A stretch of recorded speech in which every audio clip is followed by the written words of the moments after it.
Assalamualaikum warahmatullahi wabarakatuh. Baiklah, saya Desti Purlianti dari kelas KPI 6B akan mempresentasikan hasil PPT saya, yang dimana ini adalah salah satu ujian akhir semester saya. Dan simak untuk penjelasan dari PPT saya di slide pertama sampai slide terakhir. Baiklah, saya Desti Purlianti akan mempresentasikan hasil PPT saya yaitu merupakan suatu ujian akhir semester 6 ini.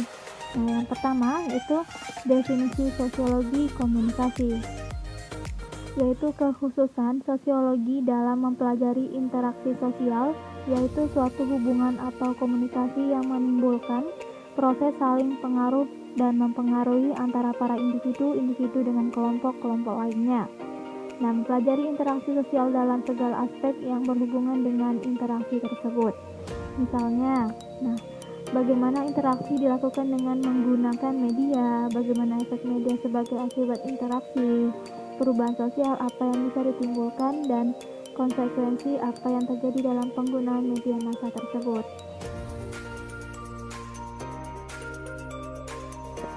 Yang slide kedua yaitu pentingnya kajian sosiologi komunikasi.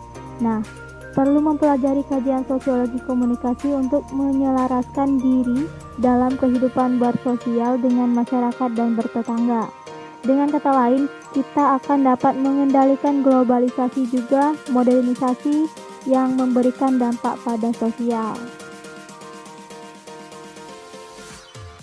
Nah, asal mula kajian komunikasi sosiologi bermula dari akar tradisi pemikiran Karl Marx sendiri adalah masuk sebagai pendiri sosiologi yang beraliran Jerman, dan sementara Claude Henry Saint-Simon, Auguste Comte, dan Emile Durkheim, yaitu kajian sosial komunikasi adalah gejala, pengaruh, dan masalah sosial yang disebabkan oleh komunikasi.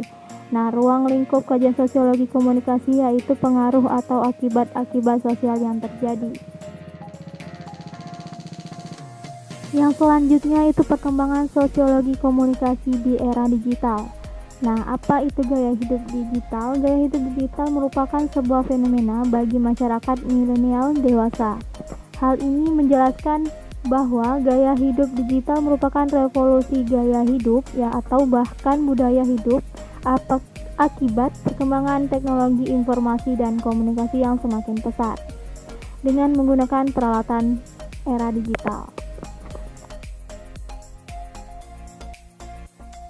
Nah, ini suatu gambaran dari sosiologi komunikasi di media digital itu seperti Facebook, network blogging, YouTube, online, dan lain sebagainya.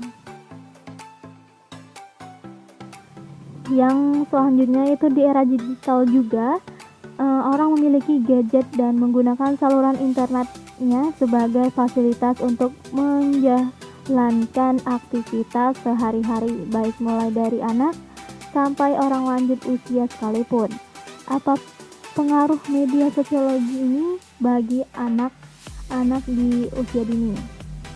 Nah, dampak dan manfaat media sosiologi bagi anak. Nah, apa sih dampak pengaruh dari sosiologi bagi anak? Yuk, simak untuk selanjutnya.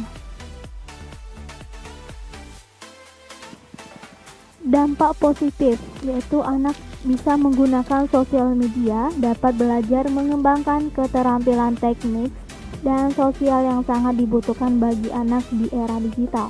Nah, seperti sekarang ini, mereka akan belajar beradaptasi, bersosialisasi dengan publik, dan mengelola jaringan pertemanan. Dan yang dampak negatifnya itu seperti anak dapat menjadi malas belajar berkomunikasi di dunia nyata. Nah, tingkat pemahaman bahasa pun menjadi terganggu jika anak terlalu sering berkomunikasi di dunia maya atau di media digital di era sekarang.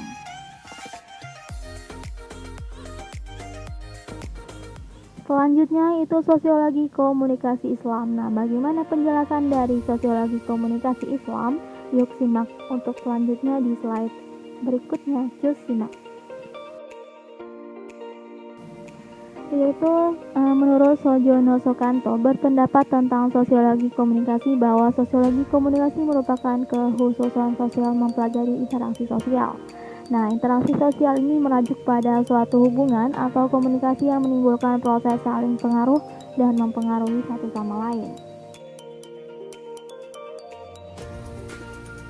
Sebagai makhluk sosial, manusia tak akan lepas dari kebutuhan untuk berkomunikasi, terutama dalam hal pemenuhan informasi komunikasi dalam Islam yang mempunyai sudut pandang yang berbeda.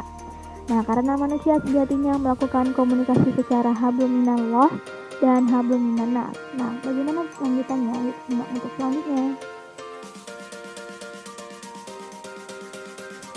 Nah, apa itu hablum minallah dan hablum minannas? Nah, hablum minallah yaitu hubungan yang kita jalani dengan Allah Subhanahu wa taala yang Sang Pencipta bumi dan isinya.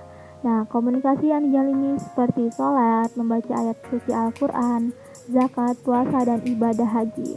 Nah, sedangkan komunikasi secara hablum minannas merupakan hubungan komunikasi yang dijalinkan dengan antara sesama manusia. Nah, seperti berbuat baik, menolong sesama, dan bertingkah secara berkata baik kepada orang lain. Terima kasih telah menyimak hasil PPT saya. Dan akhir kata, saya Desti Fulianti apabila ada salah-salah kata. Dan kepada Allah saya mohon ampun. Akhir kata, wassalamualaikum warahmatullahi wabarakatuh.